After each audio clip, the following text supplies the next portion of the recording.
Qu'est-ce qui t'a fait choisir de OK, petite agence vers telle cible avec service comme ça et pas autrement? Pour essayer de le débriefer très rapidement, du coup, j'ai commencé sur du e-com, puis j'ai eu mon premier client, on va dire, infopreneur, pur et dur. Puis est venu le moment où je suis passé du coup de freelance, entre guillemets «à agence» à un chef d'agence du coup qui va déléguer une grosse partie de son travail à des prestataires qu'il ne pourra Mmh. plus, gérer derrière. Et du coup, c'est parti de cette frustration-là que j'ai décidé de passer sur un modèle, on va dire, un petit peu agence, hyper freelance, entre les 2. Quand est-ce que tu as eu genre ce changement de mindset en mode bon bah c'est bon maintenant je peux passer en agence quoi? Tout ce qui est copywriting, et cetera, Mmh. créa, tout ce qui va tourner autour de ça. Je pense qu'il y a des personnes qui sont plus compétentes que moi maintenant et je pense qu'on est encore plus fort aujourd'hui avec ce format agence un petit peu, hybride. Tu disais aujourd'hui tu vois tout le monde a la capacité de créer un SaaS. De base, c'est parti d'un constat très simple en réalité. Je me suis juste rendu compte que la plupart se ressemblaient. Il y a un concept que tu as développé qui est intéressant. Je suis pas convaincu que tous les SaaS sont bons à être, vendus tels quels.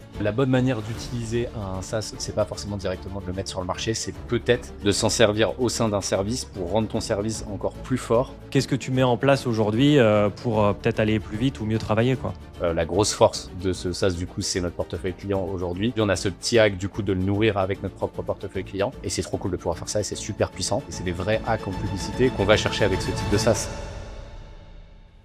Yes, Maxence, c'est parti. On se fait un petit épisode tous les deux.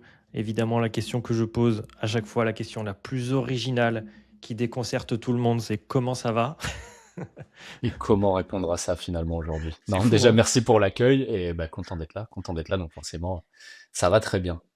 Yes, écoute, Maxence, c'est moi qui suis content de t'avoir parce que comme je te disais juste avant qu'on commence cet épisode, bah en fait, moi, entre guillemets, ça devient une petite routine d'interviewer des gens qui font de la publicité ads, méta ou autre. Mais en fait, ce qui est bien, c'est que les invités ont tous bah, des trucs un peu différents en termes à dire, en termes de parcours, en termes d'opinion, par exemple.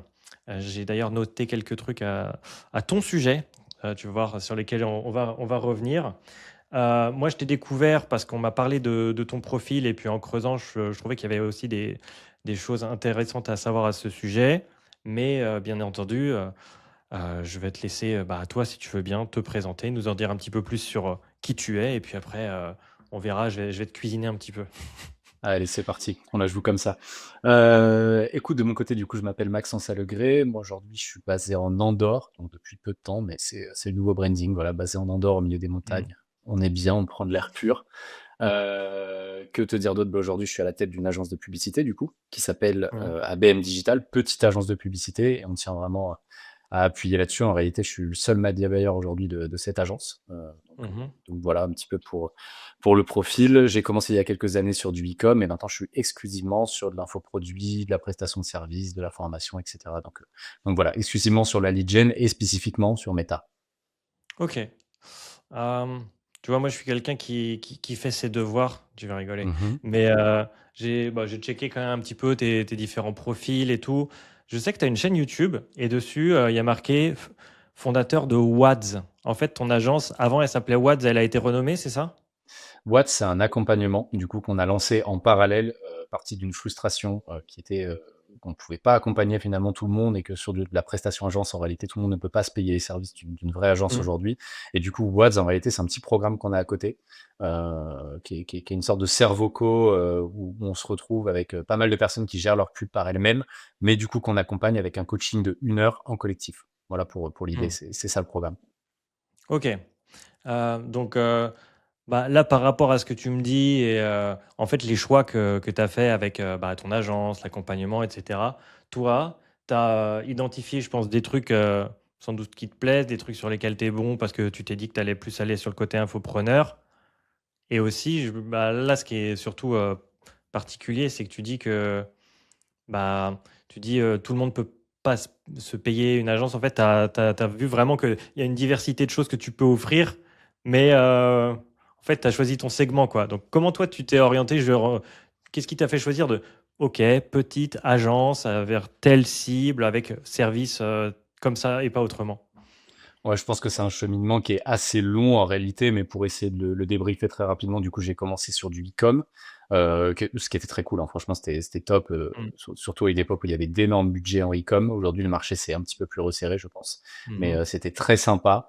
Puis j'ai eu mon premier client, on va dire, infopreneur, pur et dur, où j'ai préféré, tout simplement sur les méthodes de travail et cetera. Le fait d'avoir des process de vente peut-être parfois un peu plus longs, des problématiques de tracking qui sont un peu plus poussées. Enfin bref, c'était plus challengeant. Donc je me suis tourné vers ça, principalement. Puis est venu le moment où je suis passé du coup de freelance, entre guillemets «à agence», ce qui était un peu compliqué pour moi et j'avais, une sorte de bloquant, on va dire, en termes de mindset, mais je pense qu'il est justifié de me dire: «Comment je vais passer d'un prestataire qui est, plutôt bien recommandé par ses clients» et c'est ce qui fait aujourd'hui mon acquisition, Mmh. heu, à un chef d'agence du coup qui va déléguer une grosse partie de son travail à des prestataires qu'il ne pourra Mmh. plus, gérer derrière. Et du coup, c'est parti de cette frustration-là que j'ai décidé de passer sur un modèle, on va dire un petit peu agence, hyper freelance, entre les 2 où, du coup j'ai une agence, j'ai des personnes autour de moi, mais, je suis le prestataire principal qui gère, les campagnes. Donc en fait, j'ai tout délégué finalement sauf, mon expertise principale qui est le pilotage de campagne, le tracking et cetera. OK. Hem, bon, je fais un petit parallèle, mais on va surtout mettre l'accent sur toi. C'est que en fait, j'ai connu une problématique similaire, sauf que l'aboutissement a été différent. Où, il y a 2 ans de ça, j'ai essayé de jouer la carte, agence, tu sais, déléguer à la fois la partie strat créa et la partie, media buying et il y a plein de trucs qui sont très bien passés. Mais un peu comme tu le disais, en fait, plutôt que agence, je vais reprendre ton terme, j'étais en mode hyper freelance où, Heu, je pouvais déléguer des trucs et tout, mais j'étais tout le temps en train de superviser, contrôler et en fait, ça avait juste déplacé la charge mentale. Donc il y a un vrai équilibre à trouver. Toi, qu'est-ce qui a fait la bascule? Quand est-ce que tu as eu le genre ce changement de mindset en mode: «Bon, bah, c'est bon, maintenant je peux passer en agence, quoi»? C'est tout simplement à partir du moment où la demande devient trop grande, qu'on a cette frustration de ne pas pouvoir, délivrer tout le monde avec le format actuel et c'est je te dis, c'est vraiment ce switch de me dire: «Mais en réalité, qu'est-ce qui représente, 50 à 60 de mon activité et ce pourquoi je suis pas payé pour mon expertise?» C'est surtout ça. Mmh. Il y a énormément de choses en réalité dans la vie d'une agence ou dans la vie d'un freelance, hem, sur lesquelles on a plus de plus-value forcément. Mmh. Mmh. L'idée c'était vraiment de se concentrer sur les 30 à 40 qui font, qu'on m'achète aujourd'hui et qu'on bosse avec moi pour pouvoir déléguer les 60-40 restants on va dire, pour les laisser à des personnes qui même d'ailleurs, j'estime aujourd'hui sont plus compétentes que moi sur ces sujets-là, quoi. Tout ce qui est copywriting et cetera, Mmh. créa, tout ce qui va tourner autour de ça, je pense qu'il y a des personnes qui sont plus compétentes que moi maintenant, avec du recul et je pense qu'on est encore plus fort aujourd'hui avec ce format agence un petit peu, hybride. Je sais pas ce que Ouais. tu en as pensé toi de ton côté et du coup, cette conclusion que tu as tirée potentiellement après être revenu, c'est ça aujourd'hui tu considérais que tu es revenu en mode, hyper freelance, c'est ça?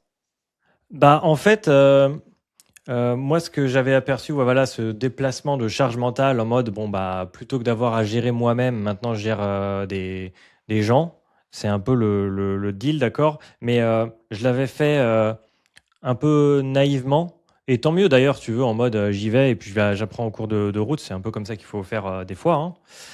Et j'ai découvert ce que c'était, aussi, voilà, de juste, organiser des points, faire un suivi, rattraper le coup quand ça va pas et puis s'apercevoir que en fait, des fois, ça marche super bien et tu là genre, «Waouh, qu'est-ce que je fais de tout ce temps que je viens de dégager?» Mais c'est quand même un truc où ouais, c'est un skill qui s'acquiert, hem et là, aujourd'hui, bon, je crois pareil, un petit peu trop naïvement en l'intelligence artificielle et pareil, si tu veux, j'y vais, je teste des trucs, j'essaie d'aller au bout de la chose, mais il y a toujours un moment où ça pète et tu es obligé de revenir un peu dans la boucle. C'était un peu aussi de ça dont je voulais discuter avec toi parce que en fait, avec tous mes invités, je finis par parler d'acquisition IA, donc je te le cache même pas.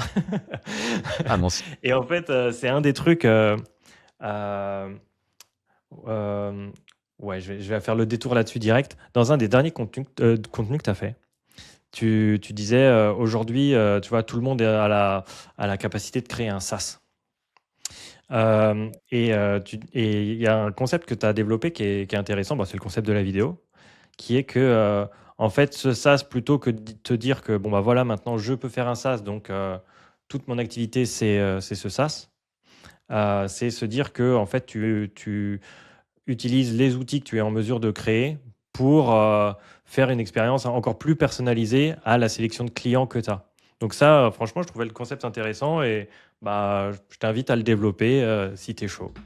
Ouais, carrément. En plus, j'ai eu énormément de débats suite à ce reel. C'était intéressant. Je pense avoir trouvé Mhm. une thématique qui fait parler, donc ça m'étonne Ouais. pas.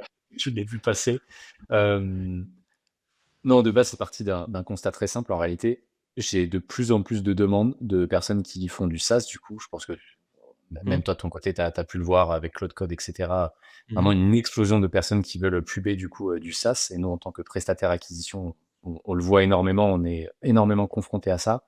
Et Mhm. je me suis juste rendu compte, alors sans aucun manque de respect pour personne, mais que la plupart se ressemblaient et qu'en réalité, je suis pas convaincu que tous les SaaS sont bons à être vendus tels quels, Mhm. avec des abonnements classiques, etc. Et je suis assez persuadé que pour y a- la bonne manière d'utiliser un SaaS qu'on a vibe codé ou autre, c'est pas forcément directement de le mettre sur le marché, c'est peut-être de s'en servir au sein d'un service pour rendre ton service encore plus fort, le garder Mhm. finalement en interne et pas le déployer auprès de tout le monde, au risque de t'exposer à pas mal de bugs, etc. Puis même de devoir entrer Mhm. dans une logique de marketing qui est tout autre.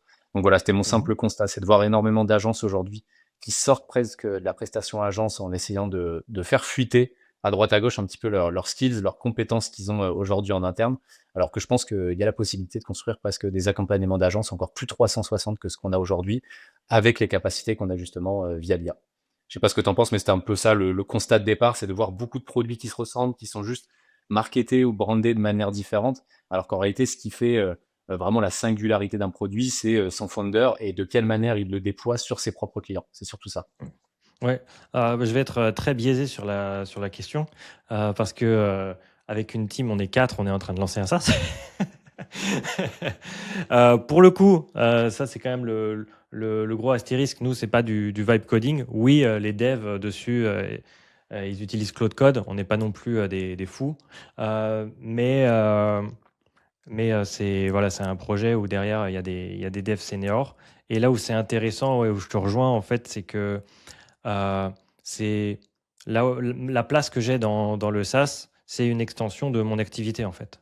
Et genre, si tu veux, tu peux pas juste sortir de ton chapeau. Bon bah je sais pas, je crée un SaaS qui va faire les meilleures tablettes de chocolat. Tu vois, genre, je suis pas du tout pertinent.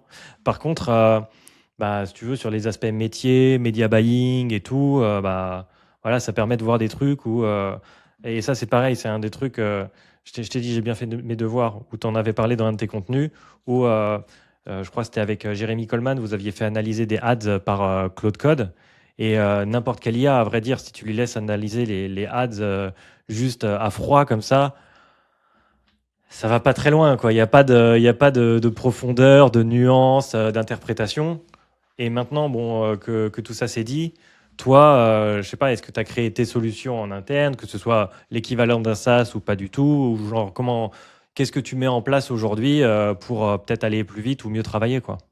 Ouais, carrément. Bah, aujourd'hui, on en a 2 en réalité, des sortes de petits, micro SaaS, en interne qu'on utilise et Mmh. justement, la question s'est posée de: «Est-ce qu'on doit, l'externaliser? Est-ce qu'on doit le faire tester au plus grand nombre?» et cetera et c'est comme ça qu'on a réussi à trancher et se dire définitivement non. Je pense qu'il faut le garder Mmh. et c'est une sorte, d'unfair advantage qu'on a au final, au sein de l'agence. Le Mmh. premier étant du coup un SaaS qui fait de la statique quasiment en illimité sur Meta. La Ouais. grosse force de ce SaaS du coup, c'est notre portefeuille client aujourd'hui, sachant qu'il est nourri du coup par les performances actuelles de nos clients pour les intégrer, créer des nouveaux templates et ainsi de suite pour Mmh. pouvoir justement générer de la statique en illimité. Donc la grosse Mmh. force de SaaS du coup, c'est qu'il est nourri par de la data, contrairement à plein Mmh. d'autres SaaS qui juste font de la statique super jolie, mais peut-être pas forcément performante. Aujourd'hui, on a Mmh. ce petit hack du coup de le nourrir avec notre propre portefeuille client et c'est trop cool de pouvoir faire ça et c'est super puissant. Mais pareil, là, la question se pose du coup, si tu fais sortir ça, comment tu le prices? Ça a une valeur inestimable finalement. C'est des vrais hacks en publicité Mmh. qu'on va chercher avec ce type de SaaS. Et deuxième chose, on a une solution sur du tracking, du coup, qu'on propose aujourd'hui, c'est principalement pour des setters téléphoniques. L'idée, c'est de faire remonter tout simplement un listing de leads et d'avoir Mmh. des setters téléphoniques qui jouent le jeu de mettre une notation, un lead en question pour faire remonter différents événements à Metal, pouvoir optimiser les campagnes dessus. Donc là, Hmm. vraiment, c'est pareil, c'est du micro SaaS. L'idée, c'est juste de faire remonter de l'événement CAPI au pixel et de pouvoir potentiellement l'utiliser soit en audience lookalike ou soit directement optimiser une campagne dessus si tu as un setter qui est réactif et qui joue le jeu. Et ça, c'est game changer du coup, puisque tu omets tous les événements qui sont pas intéressants pour Meta et qui pourraient pourrir un petit peu le pixel, quoi. Donc tu vois, deux micro SaaS finalement, mais qui apportent, je pense, plus une value ouais, une vraie valeur à la prestation qu'on propose aujourd'hui, plutôt que de le faire sortir et de le partager au plus grand nombre. Ouais, c'est un petit peu mon constat là-dessus. Mais on peut se tromper, évidemment.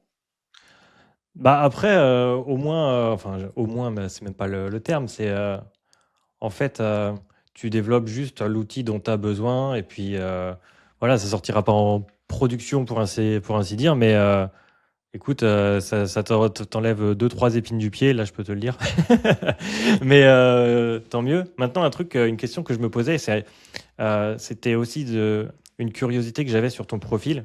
C'est que, en fait, tu l'as dit toi-même, tu avais une frustration d'être, entre guillemets, victime de ton bouche à oreille, en mode, tu as des gens qui arrivent, tu peux pas encaisser la demande, donc ton passage en agence, mais sans jeter ombrage à ta strate de contenu, euh, genre, tu as une petite audience sur YouTube. Sur Instagram, tu es un petit peu présent. Mais comment tu fais en fait comment tu as fait pour générer cette demande? Est-ce que c'est purement ta stratégie de contenu? Est-ce que c'est autre chose? Est-ce que c'est ton réseau? Je sais pas si j'ai bien posé ma question. Euh, Ouais, si, je comprends la question. En réalité, la stratégie de contenu est très récente. La chaîne YouTube mm, a 2 mois. Le compte mm. Instagram, il est peut-être développé sérieusement depuis 1 an, je dirais. Donc non, c'est pas là-dessus que ça s'est joué. Je pourrais pas jouer le côté successful de l'entrepreneur qui a super bien géré sa stratégie de contenu. C'est pas mon cas et c'est un peu trop récent pour miser là-dessus. La grande majorité, ça va être vraiment le bouche à oreille et le réseau que ça a développé autour. Vraiment, je pense que Ok. sans exagérer, 95% des clients que j'ai signés, c'est dû à du bouche à oreille et un autre client qui m'a recommandé et ainsi de suite. Ok. Et toi, du coup, quand tu as commencé au tout début, ça s'est fait comment? Ça s'est fait par ton parcours, des connaissances directes déjà? Parce que, enfin, euh, je dirais pas que c'est ultra concurrentiel le media buying parce qu'il y a des places à se faire et puis c'est un marché qui grossit et puis il y a Meta, mais il y a aussi TikTok et Pinterest et compagnie et en veux-tu, en voilà. Euh, mais euh, mais je me suis un petit peu perdu. Euh, Ça va me revenir. Non, peut-être pas. Mais attends, qu'est-ce que j'étais en train de te poser comme question? Désolé. Tu me demandais comment j'étais tombé peut-être dans ce domaine, de Oui. quelle manière j'avais pu débuter cette activité. Ouais, c'est ça, c'est ça, c'est Ouais, ça. ouais. Parce que enfin, faut bien quand même faire ses premières armes et comment gérer des premières campagnes qui t'emmènent à d'autres, etc. On commence tous quelque part. On n'a pas direct du bouche à oreille. Toi, en gros, comment ça a commencé, tout simplement. Voilà. En réalité, je pense que c'est vraiment le parcours classique du freelance que j'ai eu, c'est-à-dire que j'ai commencé d'abord stagiaire dans une agence, Ouais. puis en CDD dans une agence, puis j'ai négocié avec mon employeur de l'époque, Gérald Ford d'ailleurs, on lui fait un bisou, il regardera sûrement l'épisode, euh, pour être entre guillemets à mi-temps sur l'agence et avoir une autre partie du coup en free pour pouvoir gérer les premiers projets de mon côté.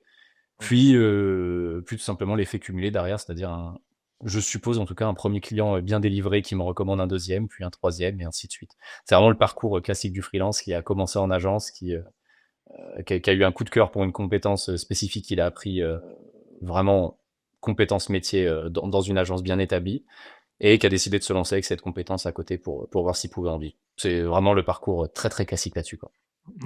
Le parcours très très classique que je connais pour avoir du coup échangé avec beaucoup de média buyers aussi, c'est, tu sais, bah, en plus tu as parlé de e-com au tout début, c'est en autodidacte, dropshipping, tu lances ta petite boutique, tu fais tes armes, machin, ça c'est cool aussi. Et euh, bah, c'est une manière d'apprendre de manière par soi-même. Tu as fait un petit peu ce genre de projet perso avant de décider que finalement bah, tu étais plus porté vers infopreneur que e-com? En réalité, la chance que j'ai vraiment eue là-dessus, et ça je dois le reconnaître, c'est que j'ai rejoint une agence du coup qui faisait en effet des campagnes e-commerce, etc., comme ça se faisait beaucoup à l'époque, il y a de ça 6-7 ans. Mmh. Sauf que je suis arrivé dans une agence de fou qui m'a vite fait confiance et qui m'a donné une carte bancaire pour gérer les campagnes du coup de boutique à 10 000 euros par jour quasiment. Donc, ce Mmh. qui fait que forcément, je suis passé vite de stagiaire à, je veux pas dire profil senior, ce serait exagéré, mais profil quand même avancé en media buying parce que Ouais. on le sait en media buying, en réalité, ce qui fait la différence, c'est de gérer des budgets de plus en plus importants pour apprendre encore plus vite. L'algorithme apprend, nous Mmh. aussi. Par, Mmh. par la même occasion, ça te demande d'être de plus en plus réactif. Donc forcément, quand tu arrives après et que tu te lances de ton côté, tu n'as pas les mêmes budgets qui te sont mis à disposition. Mais quand tu as ton premier client qui arrive avec 5 à 10 000 de dépenses par mois, finalement, ça te paraît presque tout petit et ça te paraît hyper gérable. Donc Mmh. c'est exactement ce qui s'est passé pour le coup. J'ai eu la chance de tomber dans une agence un peu folle et surtout à une époque avec un vrai âge d'or autour de l'e-commerce qui a fait que, en tant que stagiaire, j'ai pu déjà gérer des beaux budgets, ce qui m'a vite fait monter en compétences versus quelqu'un qui se lancerait et gérerait ses propres budgets sur ses propres campagnes. C'est plus compliqué parce que forcément, c'est ton portefeuille, c'est ton argent. Tu dépenses 20 à 30 euros par jour. Déjà, tu peux te mettre dans une mouise pas possible si ça prend pas et si les ROAS sont pas au rendez-vous. Donc moi, j'ai eu cette chance de pouvoir jouer avec l'argent des autres, on va dire, dès le début. Ouais, il y a un peu ce truc quand même, tu sais, au début, en effet, c'était sur du 2 chiffres par jour. Le 2 chiffres. Ah! Et puis, bah, là, je suis sur un rythme de croisière avec un compte, on fait du 500 par jour. Je suis là, bon, pourquoi on peut pas aller plus haut, tu sais? C'est un peu genre: «Allez!» Ouais, ça te débride très vite, c'est clair. Ouais, ouais, ça t'enlève des plafonds et à chaque plafond supplémentaire, ça te débloque des skills. C'est assez incroyable pour le coup. Ouais, et puis il y a une composante, émotionnelle un peu à ça, je dois dire, tu sais, genre, tu as un espèce de détachement. Au bout d'un moment, ça peut devenir dangereux si vraiment tu te relâches trop, mais en gros, tu vois, tu as cette espèce de truc de, bah, en fait, c'est que de la data, c'est que du temps, à tester des choses et puis au bout d'un moment, juste tu peux l'observer et prendre des décisions et des fois les clients, ils sont en mode: «Ouais, mais attends, j'ai dépensé 20 €, alerte, et tout». Heu, hem, il y a un truc qui était intéressant que tu disais il y a quelques instants. En gros, tu disais que tu as eu la chance de tomber sur un truc qui te plaisait, Facebook Ads, voilà.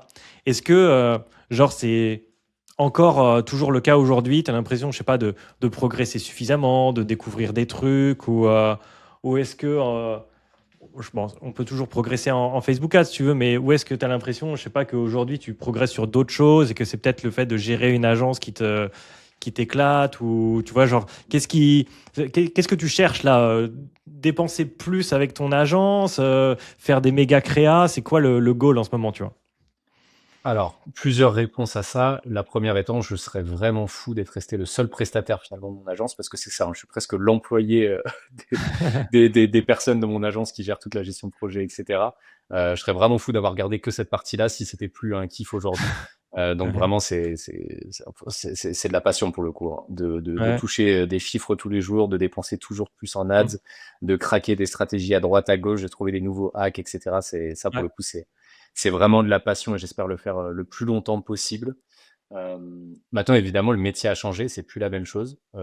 Je pense que toi aussi, tu l'as connu à l'époque, c'était un métier très technique, trouver la bonne audience, aller target mmh, dessus à fond, créer du lookalike 1%, 2%, 3%, le faire mmh, dans 20 adsets différents pour faire tout ton ouais, testing. Enfin bref, c'était un tout autre métier qui était tout aussi passionnant. Juste aujourd'hui, j'ai la sensation que ça se passe sur d'autres choses. Et du coup, bah, forcément, la passion va un petit peu se décaler et se retrouver sur d'autres compétences, comme tu le disais, le copywriting, ça va être, faire de l'ads pur et dur, trouver des angles pub.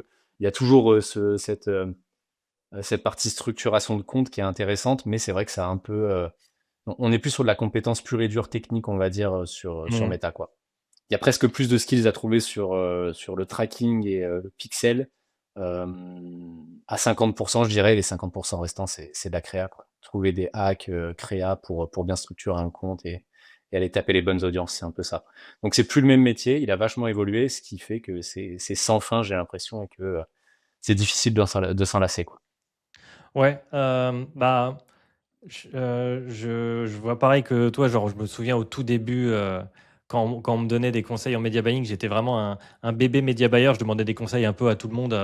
Je me souviens d'un mec qui me parlait, mais vraiment, tu sais, d'essayer de trouver les bons centres d'intérêt pour définir le persona et tout. Je fais: «Waouh, putain!»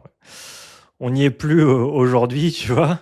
Et même le côté technique, ouais, il a disparu. Genre, enfin, il est, il est en fort déclin.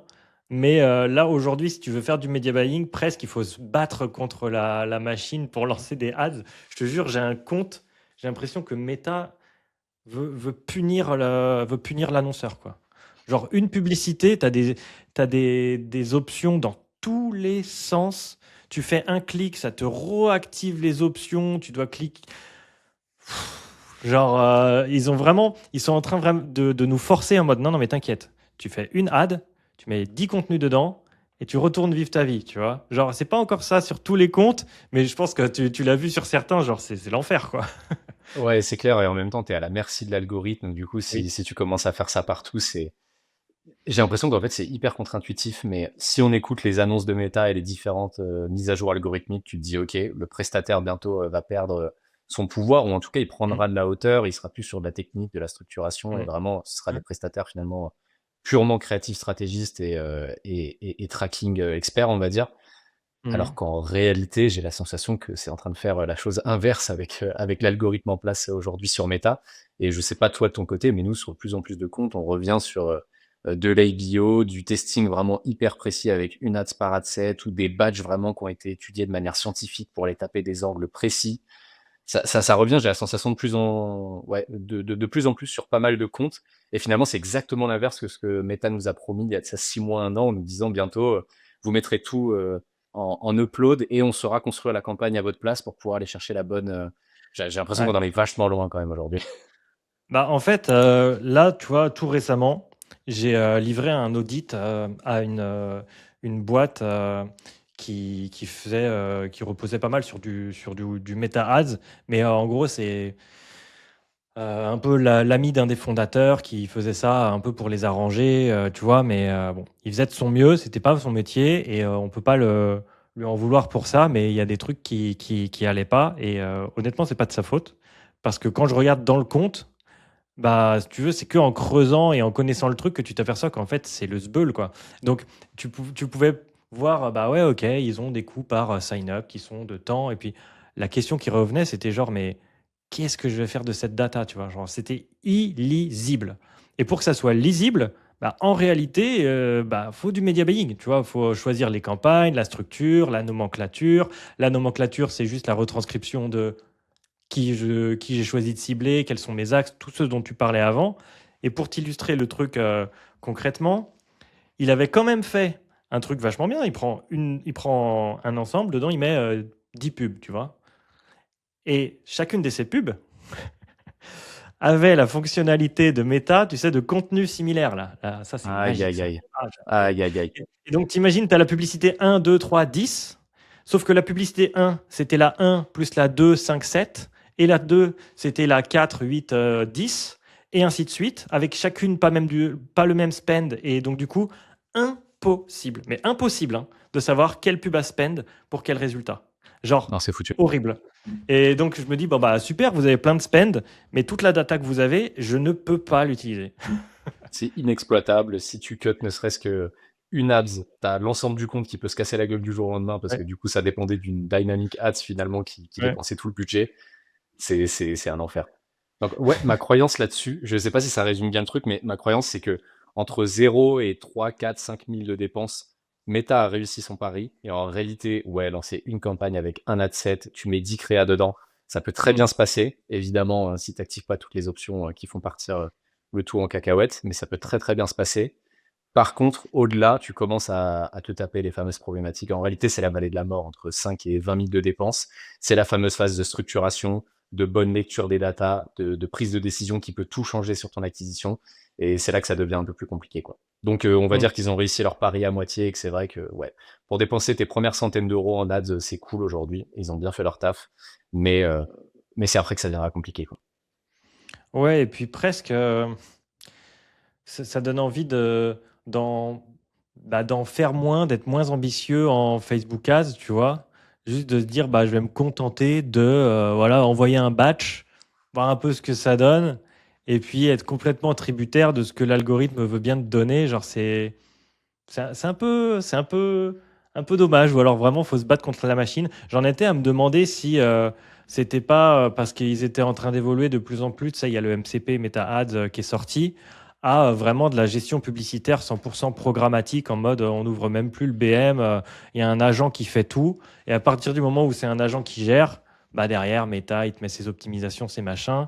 Et en soi, bah, le média buyer, juste maintenant, il est connecté à Cloud Code, tu vois.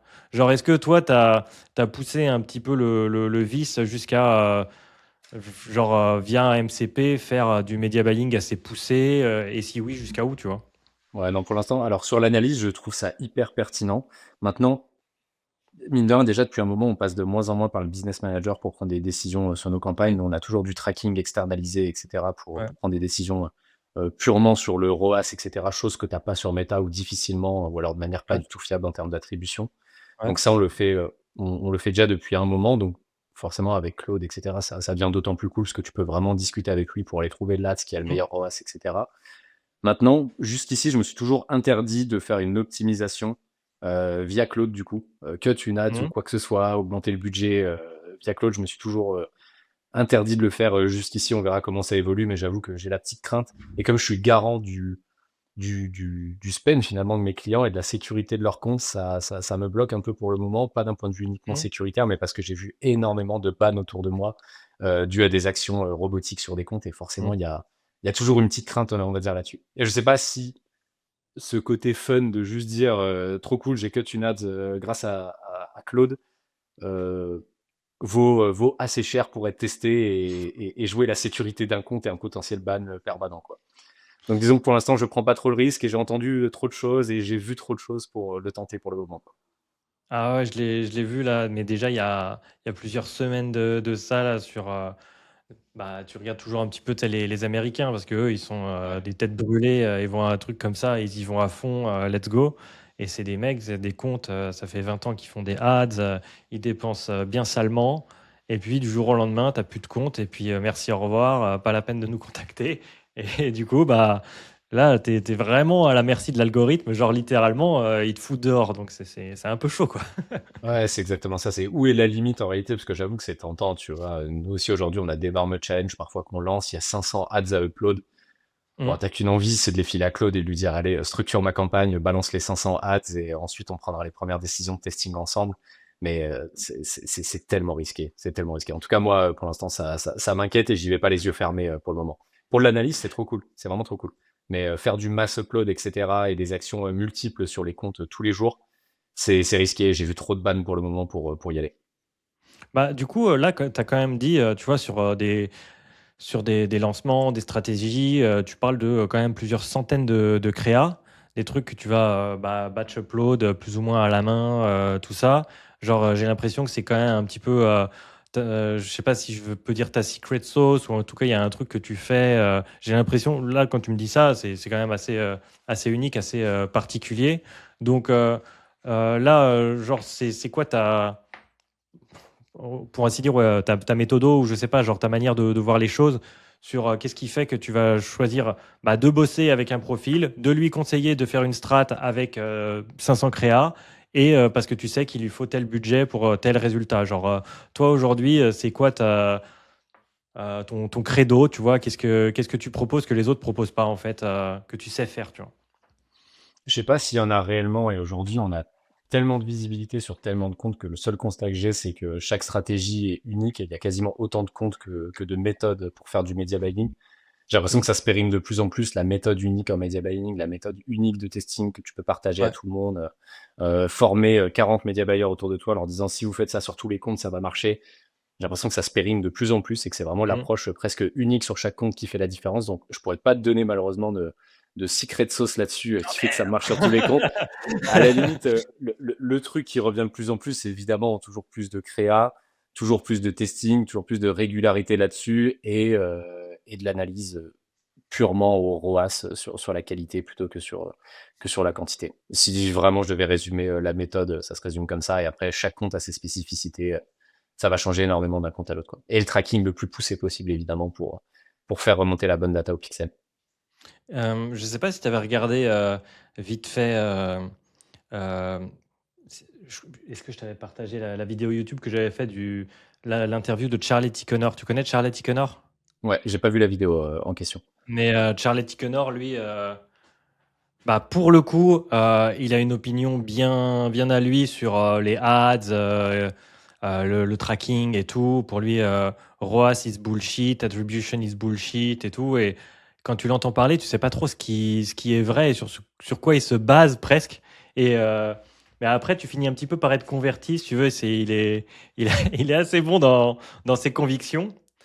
Euh, et bah, un peu.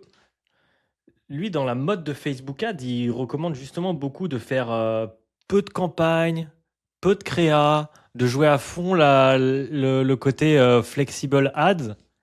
Et je sais pas pour toi, mais là, par rapport à ce que tu dis, c'est j'essaye son truc, je l'ai fait une fois, deux fois, trois fois, mais il y a toujours un petit truc en moi qui me dit j'ai du mal à laisser la main à l'algo, à faire le truc, tu vois, et à pas avoir la granularité. Je me dis qu'est-ce que je vais faire de cette data? C'est vraiment dur de passer le cap. T'as déjà essayé de genre vraiment jouer le jeu de la créa flexible à fond, le compte consolidé à mort, genre vraiment, tu sais, buy the book meta ads, quoi.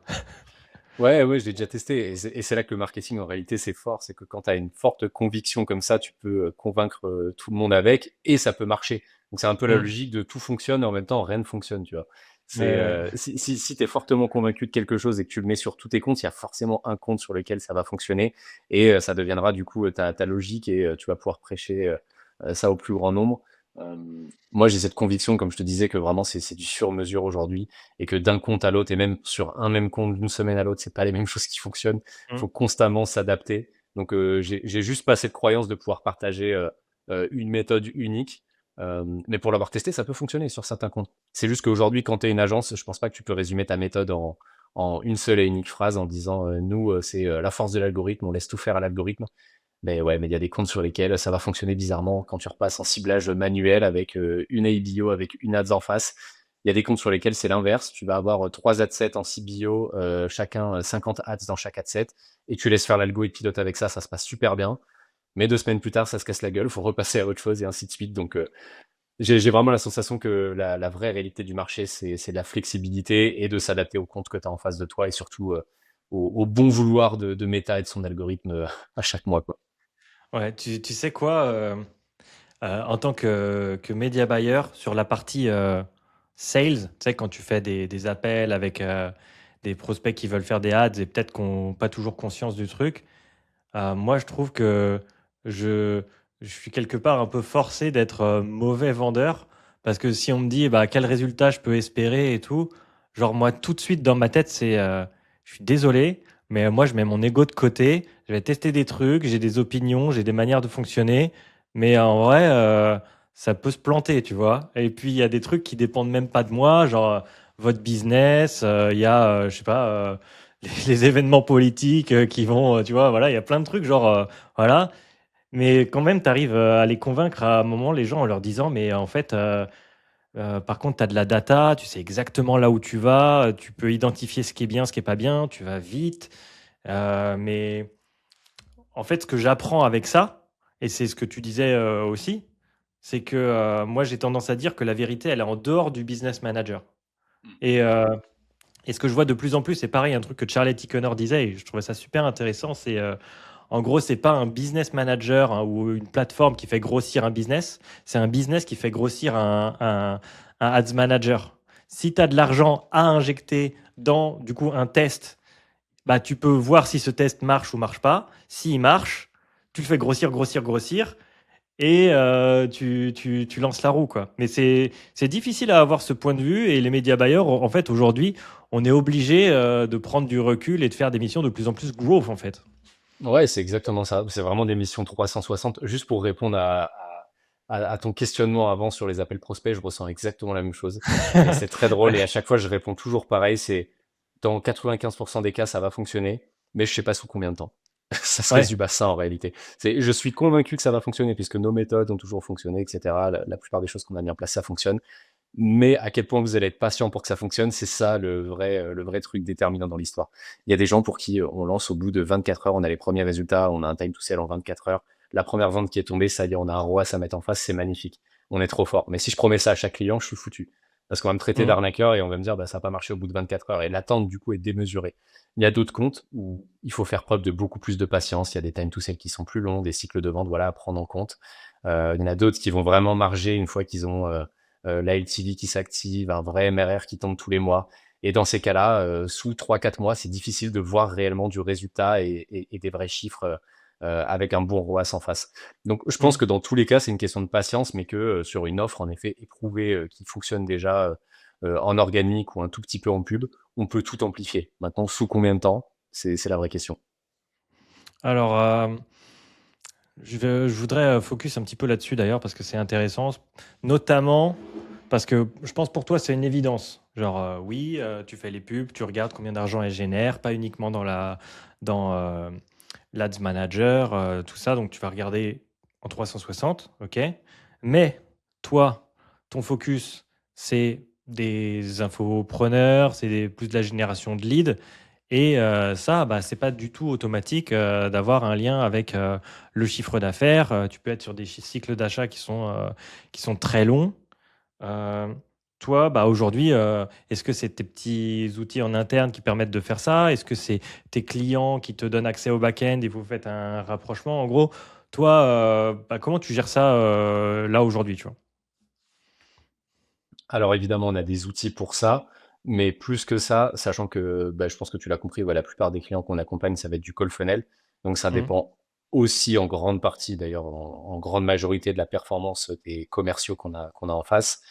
On est dans l'obligation aujourd'hui d'être en relation constante avec les commerciaux pour prendre du Mhm. feedback quotidien, pour prendre des décisions sur les ads, parce que si on reste que sur le business manager, évidemment, on piloterait tous nos comptes au CPL le plus bas, au coût Mhm. par call le plus Mhm. bas. Or, je pense que Ouais. ça nous mènerait droit dans le mur.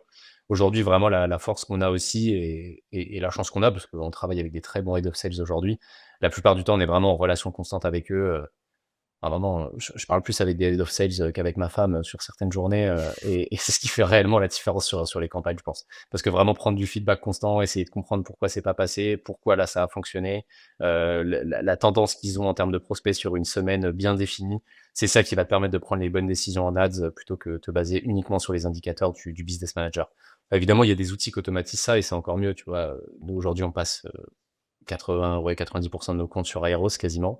Donc ça nous aide énormément. Ça couplé au feedback qu'on peut avoir des sales, c'est très très cool. C'est très très cool et ça fait une grosse différence, ouais. Alors, tu vois, je me posais une question là. Euh, il y a un petit truc en tracking assez simple.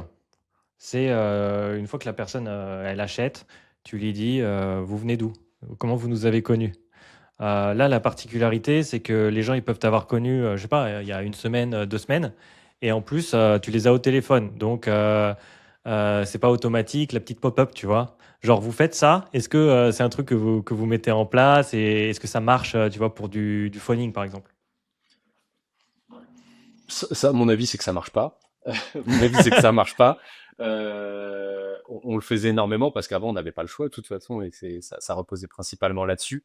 Mais je pense que tu l'as aussi remarqué de ton côté, quand tu poses la question à un prospect ou même à un client, du coup, une fois qu'il est acheteur, d'où est-ce qu'il venait, dans la majorité des cas, il a soit la conviction de t'avoir découvert par lui-même, donc t'avoir fait ses propres recherches, soit de t'avoir découvert sur un post organique, etc. On dirait que c'est presque une honte de dire qu'il venait d'une publicité et qu'il s'est fait avoir par le marketing. C'est un peu ça le truc. Donc, Ouais, donc ouais, ça on le met de moins en moins en place, ouais. parce que en fait, je le voyais pas plus tard que aujourd'hui. Il y a il y a une boîte là qui s'appelle Post Hog. euh, qui est en train d'exploser. Là. Ils ont un site web qui est incroyable. Je t'invite à aller le regarder, tu verras, c'est trop marrant. Ils ont un site en mode Windows 95, c'est trop marrant. Euh, Ils font plein de trucs, ils font des heatmaps, ils font des analytiques, tu vois, ils font un petit peu, bah, un peu de Google Analytics, on va dire, tu vois.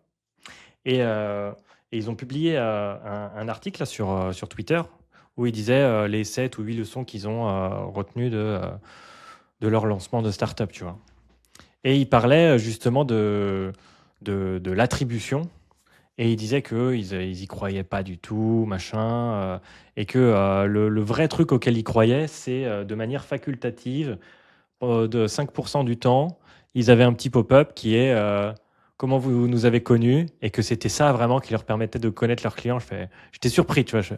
Ah ouais, ok. Parce que je sais qu'il y a d'autres personnes qui sont complètement de l'avis opposé.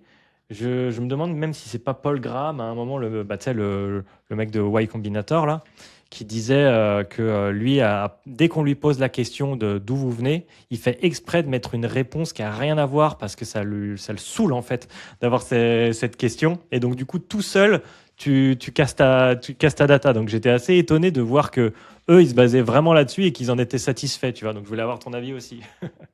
Ouais, moi j'y crois très peu et en réalité, quand tu mets en place des vrais outils de tracking et d'attribution, tu te rends compte que la réponse unique, déjà, elle est hyper obsolète et que c'est très rare qu'un prospect convertisse après être passé sur une seule et unique plateforme.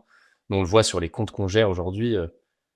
Si un prospect n'est pas passé sur une vidéo YouTube, plus une ads sur Meta, peut-être une recherche Google et derrière un check du profil Instagram, c'est compliqué de le convertir parce qu'il a besoin Mm. de trust, il a besoin de chercher par lui-même, il a besoin de s'auto-convaincre que c'est une bonne décision et de vérifier de A à Z que il prend la décision la plus rationnelle possible.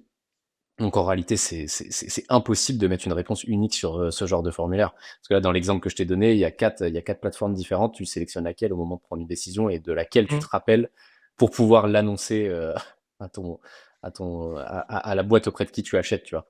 En réalité, c'est très Ouais. compliqué. Et d'ailleurs, dans ce Et, cadre-là, c'est très rarement les plateformes publicitaires qui sont choisies par le prospect, tu vois. Le prospect, il va préférer te répondre, comme je te disais, qu'il a fait une recherche de lui-même par Google pour tomber sur toi, ou alors qu'il a vu un post sur LinkedIn ou une story Instagram, quoi. Mais rarement, il va te dire, oui, oui, j'ai vu plusieurs publicités et j'ai cliqué suite à une pub, quoi. ouais, ouais, carrément. Et tu sais quoi, il y a un truc, bah, pareil que Charlie Tikener il disait et que je trouvais qui était intéressant. Vraiment, en mode think outside the box. Le gars disait, en fait, l'attribution, elle commence presque, tu vois, il y a des années, en mode toute la culture, toutes tes références à toi, tes usages au quotidien, en fait, tout un tas de paramètres qui sont mais tellement impossibles à compter qui font que bah, quelque part mentalement ta personnalité elle est plus enclin à aller vers cette offre. Et un autre truc qui disait qui est intéressant, c'est qu'en fait tes concurrents payent pour tes pubs. Genre, tu sais, si tu vois trois publicités, bah, concurrent 1, concurrent 2, concurrent 3, bah, toi, tu les compares et tu t'aperçois, en fait, vu que tu es positionné par rapport au 1 et 2, que le 3 est les meilleurs. Et donc, si tu veux, dans l'attribution, il y a les publicités des autres. Et ça, tu n'auras jamais le tracking dessus. Et c'est un Exactement. truc carrément impalpable, quoi. Ouais, ouais, 100%. C'est pour ça que c'est un véritable enfer, cette partie-là, et que, évidemment, on fait avec ce qu'on a, mais ça me paraît difficile de donner une vérité unique et de dire, OK, ce qui fonctionne, c'est vraiment ces trois touchpoints mis ensemble, et là, c'est magnifique, t'as le combo gagnant. Non, c'est impossible à savoir. Chaque compte a sa réalité et ce qui convertit est différent d'un compte à l'autre. Donc ouais, pour moi, c'est 100% impossible de se baser là-dessus. D'ailleurs, c'est hyper intéressant, ouais, ce constat des ads potentiellement de tes concurrents qui vont t'aider toi-même à convertir, ou du retargeting de ton concurrent qui est peut-être pas bon ou trop agressif, qui fait que ton Ouais. prospect va se dire ah ouais non ça me ressemble pas du tout. Finalement je vais aller avec le mec avec qui j'ai booké un call de base, quoi. Donc ça tu pourras jamais le savoir en réalité. Et pour revenir aller sur des trucs un petit peu plus concrets, et si tu veux, pour se diriger un petit peu vers la fin de cet épisode, je vais avoir deux questions pour toi. Je te les pose comme ça. Euh, la première, c'est euh, si tu devais bah, du coup donner un conseil aux gens pour, admettons, bah, commencer à scaler leur publicité, un ou plusieurs conseils. Vraiment, toi, ta trousse à outils de pour scaler, vous avez besoin de ça, ça, ça, oubliez tout le reste. C'est quoi? Ça, c'est la première question. Et la deuxième question, elle est pour toi parce que tu vas être le premier invité qu'il a et j'aimerais bien en faire un petit gimmick. C'est qui penserais-tu que je devrais inviter pour le prochain épisode? Et je te laisse répondre. Ok, première question, première question. Euh, Moi, je dirais que dans la grande majorité des cas, c'est comprendre vraiment son avatar. Si on parle vraiment du prospect qui a besoin Mhm. de scaler, j'estime qu'il a besoin de comprendre donc sa data, parce que Mhm. s'il a besoin de scaler, ça veut dire qu'il a déjà fait ses tests. Il a besoin de comprendre cette data pour aller plus loin et l'amplifier. Et deuxième chose, besoin de comprendre son avatar pour générer les meilleurs créas en suivant, qui suivront du coup ce plan, les meilleurs tests qui ont été obtenus grâce à tel créa, grâce à tel ad set, et donc comment amplifier en faisant plus de créas qui vont chercher ce genre d'avatar. Ça, c'est la première, c'est pour ta première question. La deuxième question, j'en sais absolument rien. Qui est-ce que tu peux inviter? Alors, en fait, ça se voit que t'es la première personne à qui je pose la question parce que je te l'ai posée de pied levé comme ça, tu sais, genre no preparation, spontané, tu vois. Donc peut-être que je ferai différent la prochaine fois. Non, non, tu sais quoi? Tu sais quoi? Si, je vais te répondre. Comme on en a pas mal parlé aujourd'hui, je t'invite à proposer à Gérald Ford, du coup, qui était du coup à l'époque le boss de l'agence dans laquelle je bossais, à l'époque où je faisais du e-commerce, et qui aujourd'hui a un mastermind d'entrepreneurs. Et je pense que ça peut être intéressant. Vous pouvez échanger là-dessus. Et pareil, il bouffe pas mal de vibe coding, de tracking, etc. Donc, vous devriez vous entendre sur pas mal de sujets. En tout cas, je fais la passe D Ok. pour aller chercher. Bah écoute, merci pour à la fois les conseils et puis pour la petite reco. Et puis j'espère que cet épisode t'aura plu. Moi, j'ai trouvé ça vraiment cool. Donc merci Maxence. Très, très cool, c'est partagé.